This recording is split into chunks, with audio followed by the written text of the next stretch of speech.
तो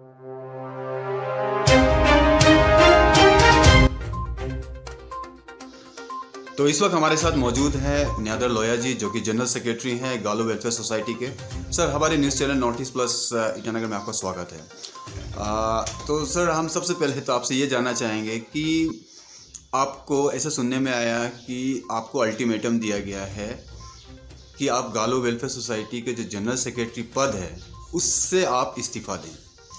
तो आपका क्या सोच है? क्योंकि थोड़े दिन पहले शायद ये 14 तारीख को एक प्रेस कॉन्फ्रेंस हुई थी आपका लिखावाली में, तो वहाँ के जो संगठन है parents that are against null and void, तो उनका कहना है कि आप जो है अपना जो सपोर्ट है उसको वापस लें। तो क्या आप पहला मेरा प्रश्न यही होगा, क्या आप सपोर्ट वापस लेंगे और क्या आप अपने पद से इस्तीफा देंगे? Thank you north east news. सबसे पहले जितनी व्यूअर्स है, आपके व्यूअर्स है, उसको मेरे तरफ से हार्दिक सबको हैव ए गुड डे। तो मैं सबसे पहले मेरे रिजाइनेशन का बारे में बता दूँ। मेरे रिजाइनेशन को सीक करने का अधिकार सिर्फ और सिर्फ गालो बाने कबा में आता है। और ये संगठन कौन है कौन नहीं और कितने लोग हैं कितने लोग नहीं, ये मुझे पता नहीं है। और सड़क पे एक वीडियो क्लिप करके या कहीं ग्रुप ऑफ द पीपल बैठ के रिजाइनेशन मांगना, ये एक मेरे गालो समाज को भी थोड़ा सा ऑकवर्ड पोजीशन में डालता है। 1 2 इसके लोकस ठंडाई कि मुझे अल्टीमेटम दे, ये गालो भान कबा ही कर सकता है। और कोई ऐसे एरे गरे संगठन कौन लोग थे मुझे पता नहीं, वो ऐसा नहीं कर सकता है। और दूसरी बात, जो सपोर्ट को विड्रॉ करना है, सपोर्ट को विड्रॉ मैं इसलिए नहीं कर रहा हूँ। सॉलिडरिटी मैंने इसलिए दिया है, मेरे पास में बाकायदा कागज़ है, मैं प्रोंटेल विंग्स लोग को डिस्कस करके ही इसको सॉलिडरिटी दिया है। बिकॉज ये मूवमेंट में ये जो 13 पॉइंट जो डिमांड है, चलिए नल एंड वॉइड को इसको साइड कर दीजिए। 12 पॉइंट जो डिमांड है, इससे तुमी गंगा का मर्डर का 100% कनेक्शन है। आज मुझे दरकार है एंटायर अरुणाचल प्रदेश का CBO, NGO और जितने भी सोशल वर्कर हैं, तुमी गंगा का जस्टिस के लिए लड़ना है। तो इसलिए मैं देखा कि तुमी गंगा को मैं जिस लाइन से इन्वेस्टिगेट कर रहा हूँ, तो ये इस पे ही कनेक्टेड है। Number 2, number 3, already government of Arunachal Pradesh 18 फरवरी को चीफ मिनिस्टर ऑफिस में सबको बुला के 13 पॉइंट को अप्रूव कर चुका है कि हम इसको इम्प्लीमेंट करेंगे।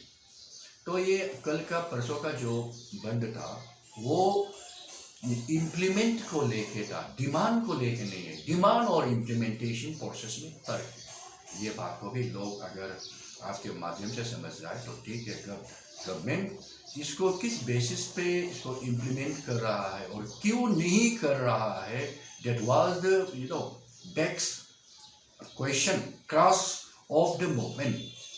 ये क्रॉस ऑफ द मूवमेंट क्यों इम्प्लीमेंट नहीं कर रहा है? 2 महीना बीतने को है, शायद ये है मूवमेंट। और इससे APPSC का फियास्को स्टेट का मैग्नम है कि बहुत ही बड़ा स्कैंडल को उजागर करने का एक सबसे पहले ये एक जरिया है। तो इसके लिए रिजाइन तो मैं बोल दिया नहीं दे सकता हूँ, और मुझे मांगने का हक सिर्फ गालो बाने कबा में है।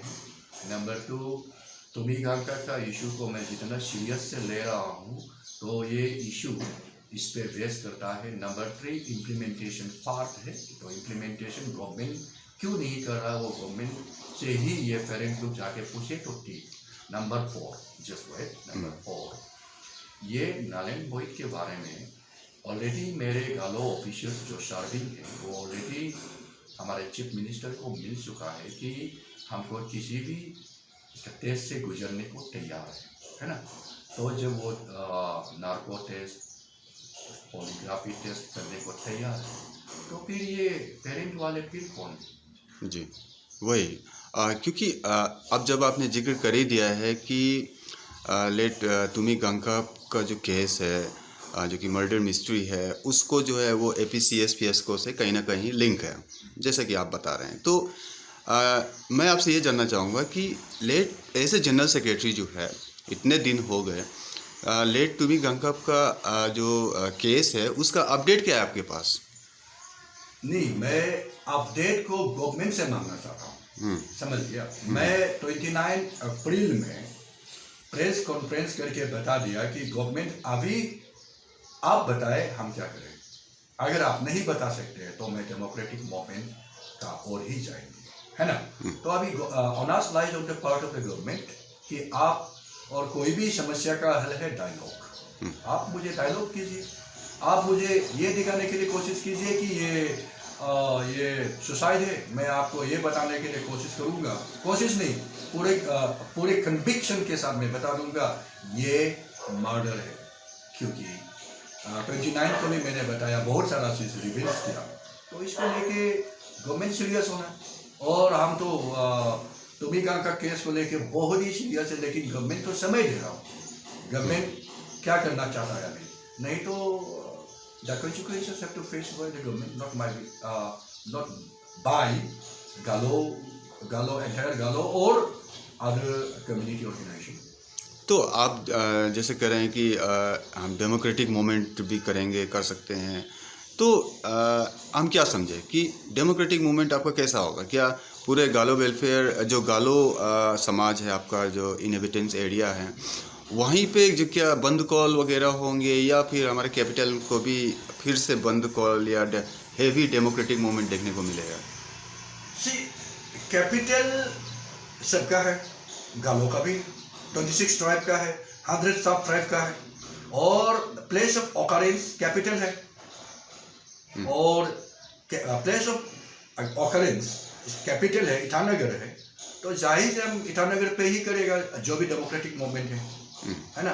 और बंद ही नहीं है, बंद कॉल ही डेमोक्रेटिक सॉल्यूशन नहीं होता जी, अल्टीमेटम नहीं है।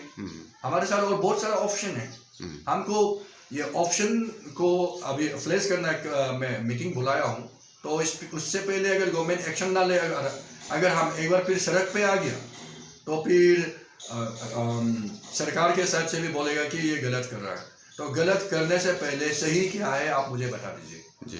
तो क्या आप दिल्ली में तो आप फिर क्या करने गए थे? क्या वहाँ तुमी गंगकप को केस के ऊपर कुछ आप मिनिस्टर लोग से मिलने गए थे क्या वहाँ पे? नहीं, ये दिल्ली एक्चुअली ये 26 ट्राइब ऑफ इन स्टेट का प्रेसिडेंट जनरल सेक्रेटरी को एक एक्सपोजर ट्रिप में ले गए थे। सीधा दिल्ली नहीं गया था, हम लोग अहमदाबाद गुजरात पे थे 2 दिन कि वहाँ की डेवलपमेंट पैटर्न और वहाँ के लोग, अगर ट्राइबल स्टेट उसमें भी बहुत सारा ट्राइबल से 1 करोड़ से ज़्यादा ट्राइबल है। तो ट्राइबल एरिया में डेवलपमेंट आता है तो ट्राइबल का बेनिफिट्स क्या होता है, तो उसके एक एक्सपोजर के जरिए हम लोग को ले गया था government of Arunachal Pradesh sponsorship में। तो हम 3 दिन सरदार पटेल का जो स्टेचू है 182 मीटर्स वाले, तो वो बनने के बाद वहाँ के ट्राइबल्स की प्रॉफिट किया है। और सरदार सरोवर डैम को बनने के बाद महाराष्ट्र के लातूर तक का जो ट्राइबल एरिया है, आदिवासी एरिया है, वहाँ में पीने का पानी कैसा मिलता है, डेवलपमेंट से हमको क्या पैदा होता है। तो इसको थोड़ा एक्सपोजर ट्रिप के लिए गए थे। उसके बाद फिर दिल्ली में हमको प्राइम मिनिस्टर को मिलना, तो प्राइम मिनिस्टर को मिलके फिर हमको अरुणाचल का डेवलपमेंट के बारे में थोड़ा सा उसके साथ में अपडेटेशन देना था। जैसे कनेक्टिविटी बन गया, रेलवे बन गया, तो हाईवे बन गया, लेकिन इसमें ये सारे चीज़ बनने के बाद साधन में बहुत अच्छा है। तो थैंक्स गिविंग था, और ये कोई तुमी गंगकप से रिलेटेड नहीं था, ये official tour of Arunachal indigenous tribes forum का था जी।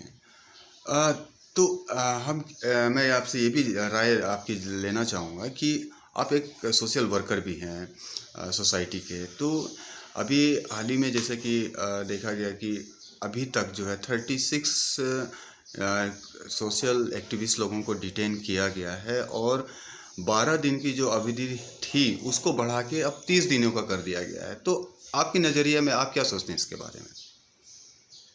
See, they were social activist सबसे पहले।